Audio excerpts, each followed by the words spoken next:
Waji. Welcome to this two-day forum. My name is Kathy Beardy Indigenous Ekwa Sachiko Lake Ngeoji. I say Ngeoji because I haven't been there in a number of years.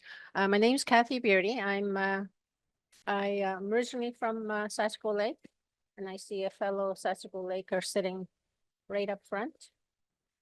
But I work at Anishinaabe Nation as the Education Initiatives Manager, mainly focusing on the Education Partnerships Program, but also working with the 7 Youth Inquest File. So today we're gonna just talk a little bit about the Education Partnerships Program, what it is, and some of the history behind it. And I'll do the first few slides, then I'll turn it over to our expert over here, Katrina. So Education Partnerships Program. It's a, I think most of you know, or some of you that have worked with the program, doing the proposals and submitting work plans know that it is a proposal-based program that's been working since 2008. And essentially the main purpose of this is to improve student outcomes, student achievement. That was the initial goal of this program that the federal government put out back in 2008. And I think one of the requirements back then to be a part of this program was doing a memorandum of understanding. So that was a requirement. So back in when it rolled out, we began our well, let's say engagements and consultations with communities in 2009. And essentially, our goal was to try and in order to meet the eligibility guidelines, to do a regional coordinated undertaking of the partnerships program. So there was quite a number of activities undertaken in order to try and coordinate the project. And I think in the end, we were able to get 41 communities on board in the Anishinaabe territory. And so those 41 communities did provide letters of support, which we had to provide to Indigenous Services Canada, or INAC as it was known back then. And in addition to that, we had the tribal councils that were also a part of the work plan. So we had Ko, Shabugma, Matawa, Ifna, excuse me, Waban, Windigo, and Mushkegwak, and Northern Anishinaabe Education Council.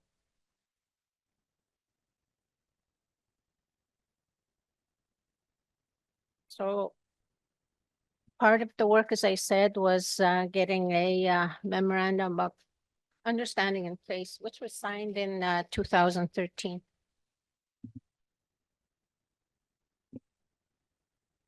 In partnership with Canada and Ontario. So that was put together and signed in April of 2013 during a chiefs meeting. And I think that took place in Matagami back then. The discussions with Canada and Ontario, we had to identify a number of priority areas in which we wanted to do the work in. So there was 5 priority areas that were agreed upon by the partnership table. And those were student support services, curriculum, governance and administration, human resources, and parental participation. And just to give an example, student support services, focusing on things like student safety, transitions, because we know that many of our communities come from remote fly-in communities within the territory. Under curriculum, or rather governance and administration, I'll just looking at providing resources for education directors, things like tuition agreements, templates, things like that, and parental participation, increasing opportunities for parents to become more involved in students' education. I know that that is quite difficult for a lot of parents, especially if their their child has to come out for school. So looking at how we can support parents through the partnerships program.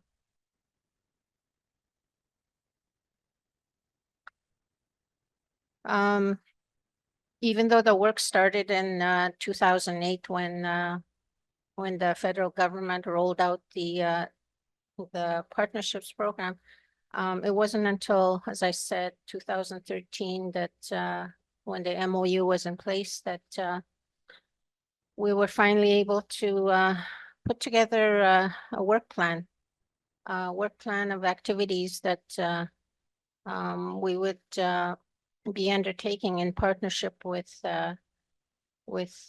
tribal councils, district school boards, and communities. So with this work, the funding, NAN usually submits work plan proposals on behalf of all the partners. All the partners feed into the work plan, and funding agreements are put in place for each of the partners. Once they submit their work plans, then goes through the approvals process through ISC, and then we work to put together those funding agreements and flow the funding to the partners. Many of the activities that tribal councils undertake focus on those priority areas, as I mentioned, transitions and parental engagement, student success activities. And communities do benefit from those tribal council initiatives. Tribal councils usually are the ones that lead those initiatives at that level. In addition, we have about 13, 14 district school boards that we work with through this partnerships program. And those school boards are the boards that NAN students attend. So there's quite a bit of collaboration that goes on. It is a partnerships program, and in collaboration with the many partners that we have, the main focus being student success.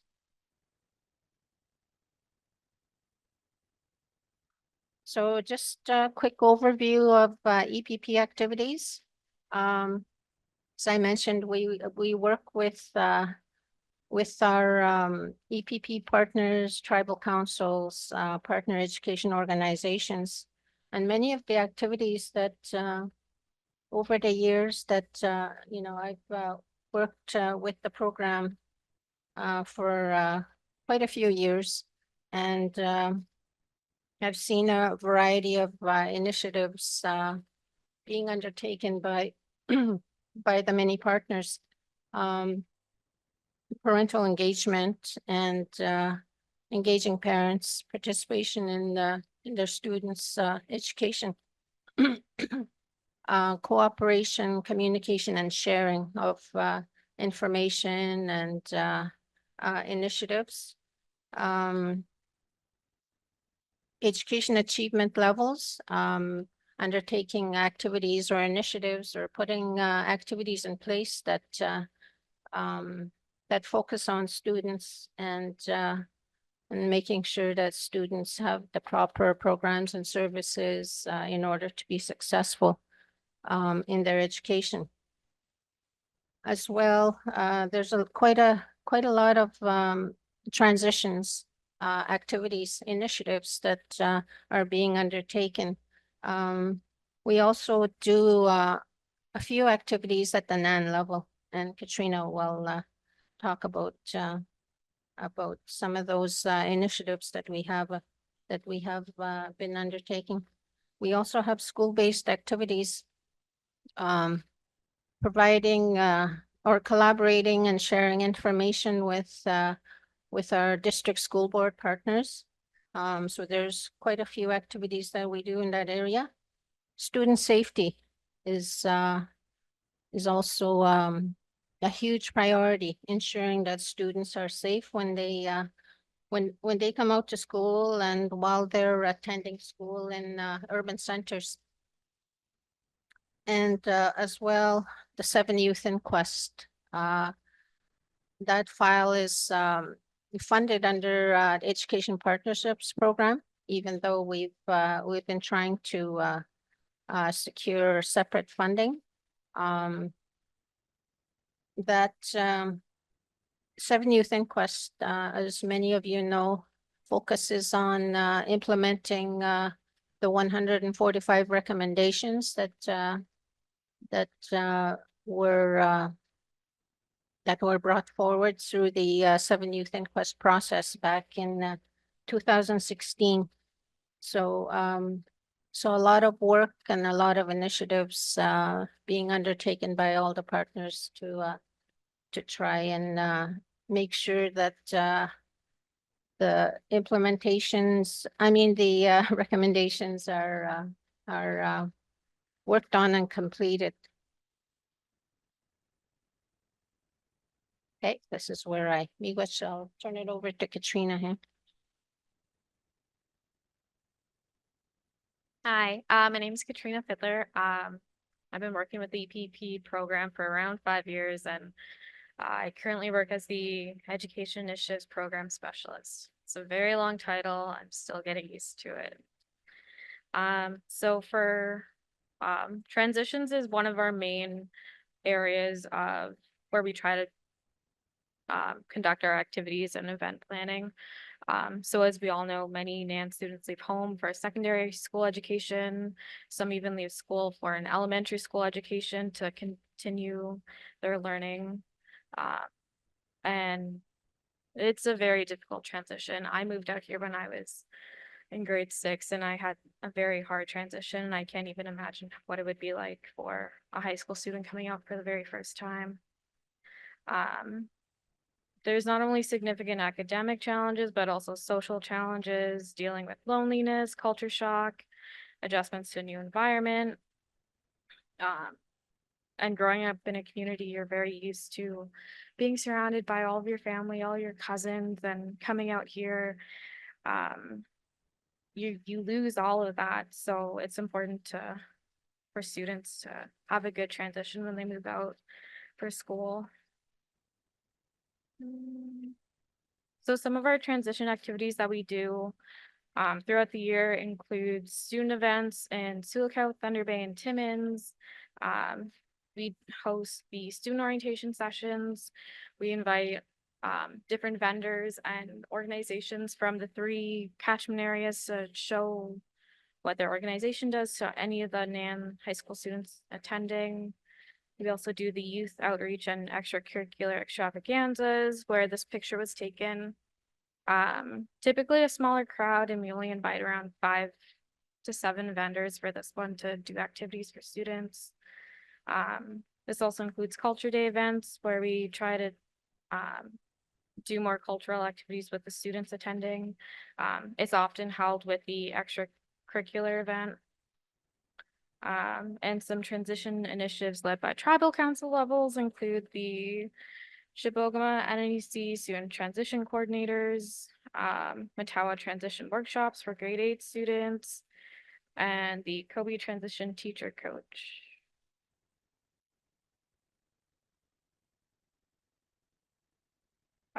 Another recent one that we've been looking at is the secondary transition sessions, where we invite post-secondary students and secondary students for a 1.5 day session where we have mentors from colleges and different universities that have made the transition, to do kind of a mentorship with the high school students.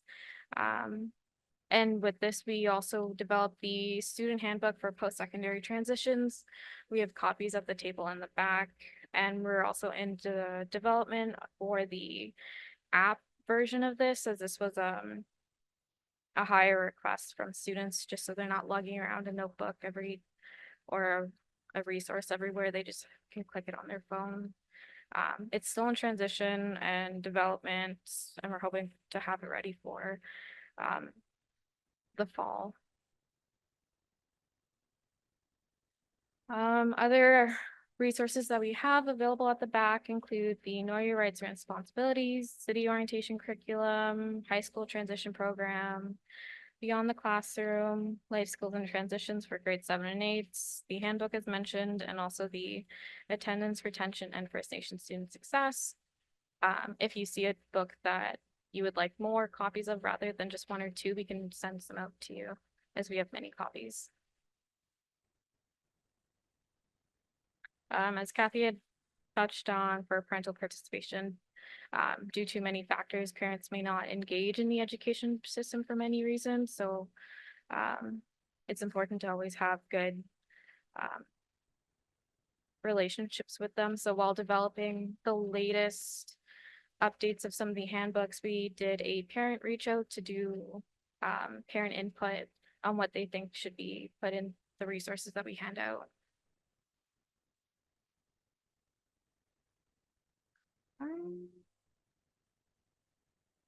Another activity that we have is the student accommodation provider training for boarding home parents. We try to hold this one in the fall and sometime again in the new year for new boarding home parents and returning boarding home parents, along with on-call workers if they choose to join.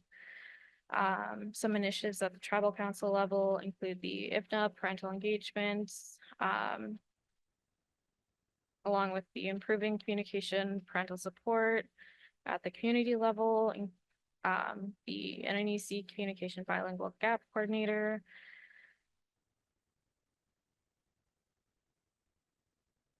Some resources that I think we have these ones at the back as well. School-based partnerships. As Kathy had mentioned, we have partnerships with 13 of 14 school boards, then we meet with them regularly as often as we can and touch base with them, just to promote collaboration and relationships among First Nation and provincial schools to advance student achievement. We also deliver PD. They're often invited to any of our events to attend.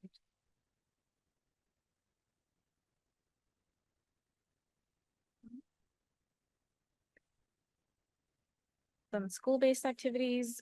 This one is new. The educators as 2S LGBTQIA plus allies. We've held it twice, I believe. We invite different organizations that focus their work around 2S LGBTQ community to give support to parents, on-call workers, teachers, and how best to support students in the classroom, for students that identify as part of the community. We also hold the Best Practices in First Nation Education Forum every year. We invite different presentations to come forward and highlight all the good work that they're doing in the NAN territory. And then we hold in conjunction the resource material sharing for teachers and also the curricular sharing. It's held over, I think, 2.5 days. And we also hold meetings with all of our tribal council, EPP liaisons, and DSB education leads. We're meeting with them on Thursday to discuss end of year, how it went through the year.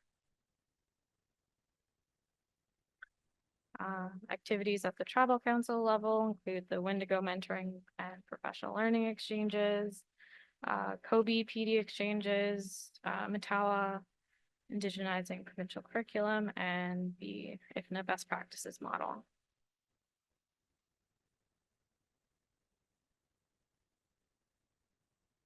And some of our other resources, including the best practices in tutoring, student attention retention, and also the Matawa Learning website.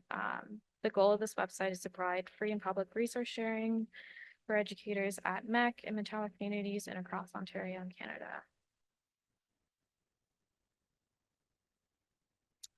Student safety is one of our main pillars that we hold.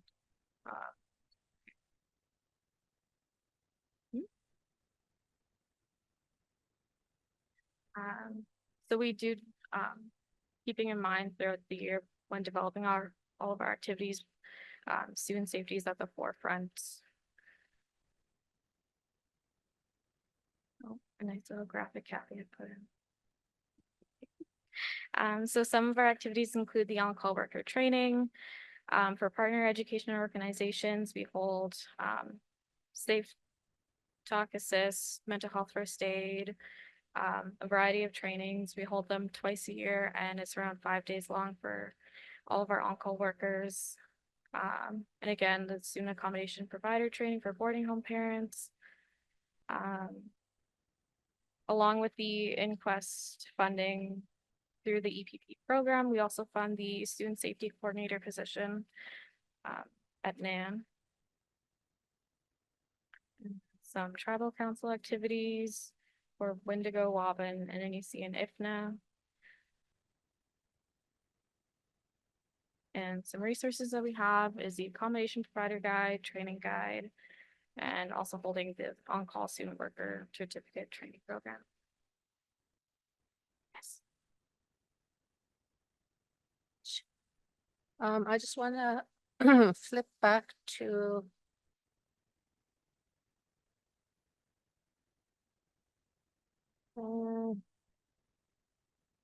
yeah, this the Matawa Education Resource Sharing website. That is a project that Matawa has been working on as part of their indigenizing provincial curriculum. They've been doing this work for a number of years.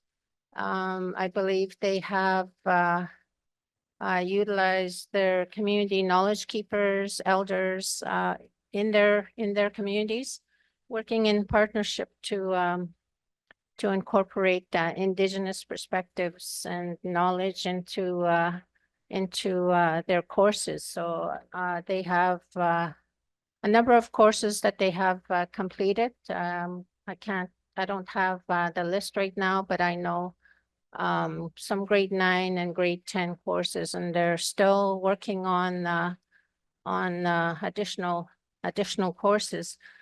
So what they've done is they've created a website at and it's listed here at the matawalearning.ca. That website is open to any educator. It is resources and materials that educators and students can access at any time. You do have to register. It is free, but you're able to go in there and set up an account and be able to utilize the materials that are there. Okay, I'm just going to go back. So I just wanted to to expand on that a little bit. Currently, we do have, we've been doing this work for, as I said, quite a number of years. And we've been, NAN, NAN and the partners have been pretty successful in completing initiatives in the priority areas. Right now, we are still waiting for approvals on our 24-25 proposal submission.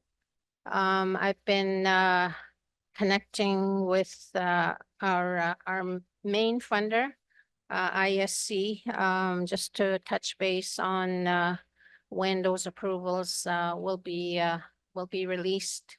And the latest word that I have is, as of yesterday, was we'll have something to you by end of this week. So end of this week, we'll see what happens. But once we have approvals, then we'll be able to proceed with implementation and the funding agreements. We're also doing the year-end reporting as well. Traditionally, June 30th is the target date. So we've been working with partners to collect the year-end reports. ISC has also said that they've received quite a number of proposal submissions, more so than in previous years. And despite the increased number of applications that they've received, we've been we still haven't seen an increase in the amount of funding that they provide nationally for EPP. So with the increase in proposals, it just stretches the funding and impacts levels of funding and activities that we might be able to do. So that's where that's at. If you have any questions, you can reach Katrina and myself at the NAN office, and our emails are there. And that is it. Miigwech. Yeah, we'll be around if you have any questions. So be here tomorrow as well.